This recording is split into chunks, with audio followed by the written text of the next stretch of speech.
The Steam Ninja Scrolls arc continues, and this episode is a goofy and wacky ghost story in the vein of Scooby-Doo. So I'd say it's pretty obvious at this point that the Steam Ninja Scroll arc, which is going to be following the character of Mirai Sarutobi, is definitely going to be on the lighter side of the typical material that we see from the Naruto series. And for some fans, that can be kind of disappointing. I understand that so far the Boruto anime series has been kind of slow in terms of the story that it's wanting to be told, and the fact that only a handful of arcs have actually been of any real importance. That being said, I'm still getting a tremendous amount of enjoyment from this arc, if only for the fact that it's just really fun and goofy. And it's also bringing back a lot of those classic side characters. In the last episode, we got to see the return of Kiba, and in this episode, we got to see the return of the weapons expert, Tenten. And I can honestly say from this episode alone, she has displayed more personality than she has shown throughout the entire series. Tenten was a lot of fun in this episode, and in many ways, she finally got revenge against Guy Sensei. She got to prey on his fear of ghosts and the paranormal. This entire episode was all about Mirai, Guy, and Kakashi staying at this haunted motel with hot springs.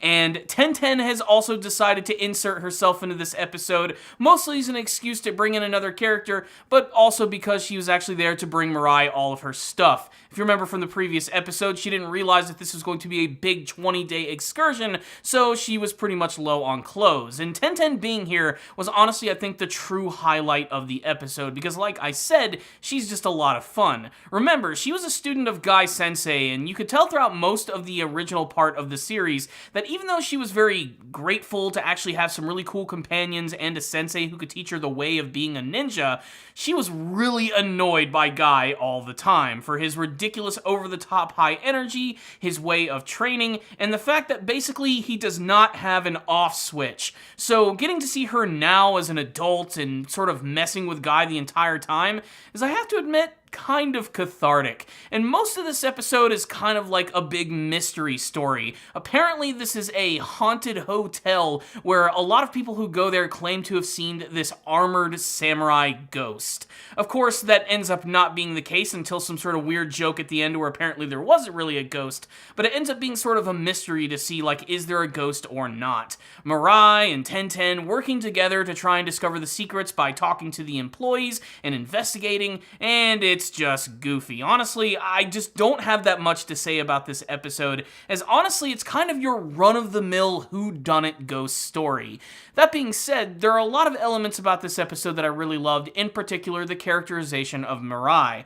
Throughout the course of this entire arc, she's been learning a little bit more about the history of her father and how everybody has sort of interacted with him and the ideals that she has to live up to in order to be just like Asuma. In particular, her ability to wield the chakra blades and learning how to use them in a proficient way. And she actually does able to get to use them at the very end of this episode in a scene that's really awesome when she actually discovers that it's not a ghost who is actually hanging out at this hotel, but this little girl who goes by the name of Tatsumi, who's been using all of these secret exits and pathways throughout the entire hotel to sneak around, sleep in the empty rooms, steal the food, and it makes everybody seem like there's some sort of ghost here. But she ends up discovering this by finding this giant statue which leads to a secret passageway, and she manages to find this little girl while cutting the freaking statue in half with her chakra blades. It's pretty awesome, I do have to say. That, and there's this one scene where you can tell that Mirai is very interested in the whole prospect of hunting down the possibility of a ghost existing,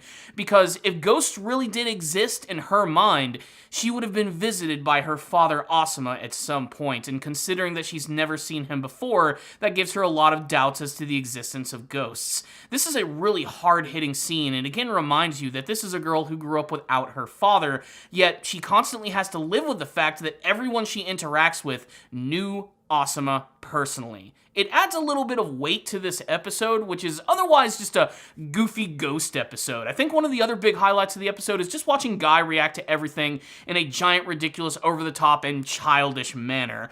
Guy himself is an adult and a very experienced ninja, but he just comes across as just a big goofball. So as it turns out, this little girl Tatsumi, who's been sort of sneaking around this entire hotel, is doing this in honor of her mother, who apparently passed away a few days earlier, and her mother's dream was to visit all of these hot springs, which is why her daughter is sort of doing this in her memory. The thing is, though, she doesn't have any money or means to make this happen, hence why she had to sneak in this place and steal food and sleep in the empty rooms. However, Mirai, being the motherly person that she is, decides to take her under her wing and wants to bring her along on the journey as they go to all of these various inns and go on this crazy vacation. And Kakashi and Guy seem to be okay with it, and it looks like they have a brand new traveling companion.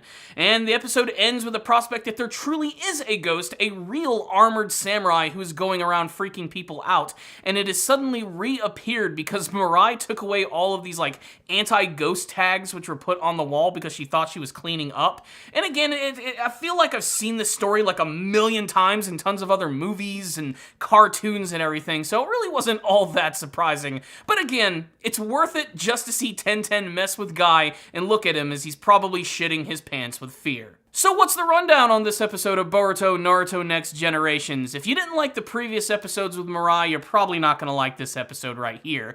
As for me personally, I'm really enjoying this arc. It's not what I'm hoping to see from the Boruto series, but I can honestly say that of the like fillery kind of fluff material, this is the best that the series has offered thus far. And like I said, it continues to serve as an excuse to bring in those classic side characters and show us more of their personality as adults. Like I said, Tenten displayed so much goofy personality in this episode when she was constantly acting like a ghost, being over the top, and messing with Guy Sensei. It was truly the highlight of the episode, and it was kind of a shame to see her leave by the end of it.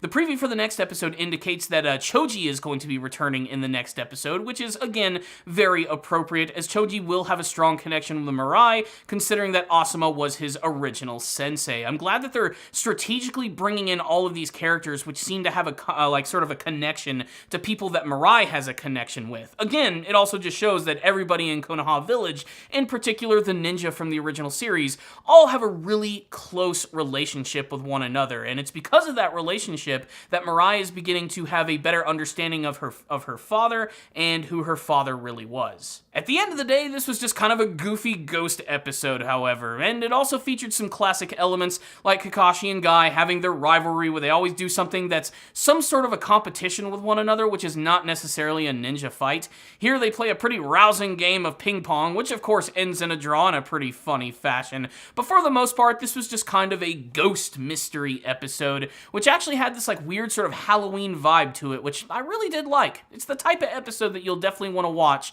during the Halloween season. And if you want to spend more time with these very interesting characters, I highly recommend checking out the episode. Overall though, I think I'm going to give this one a 4 out of 5. Typically, these type of episodes get a 3 from me, but honestly, the characters are just so enduring and fun, and I've been spending so much time with them that I have to admit, I'm actually enjoying this. I can't wait to see ultimately where this arc is going to be headed, but if it's anything like this, it's going to be more lighthearted fare. So yeah, 4 out of 5 from me. I'd love to get your thoughts on the episode, and you can tell me all of them in the comment section below, and what you hope to see from the rest of Boruto Naruto Next Generations. So thank you all for watching this review. Make sure to like this video, share it with your friends, and if you would like to help support the channel aside from liking and watching our videos, make sure to check out the links in the description box below for my PayPal and my Patreon account. I will see you all next time, and as always, stay down there, baby.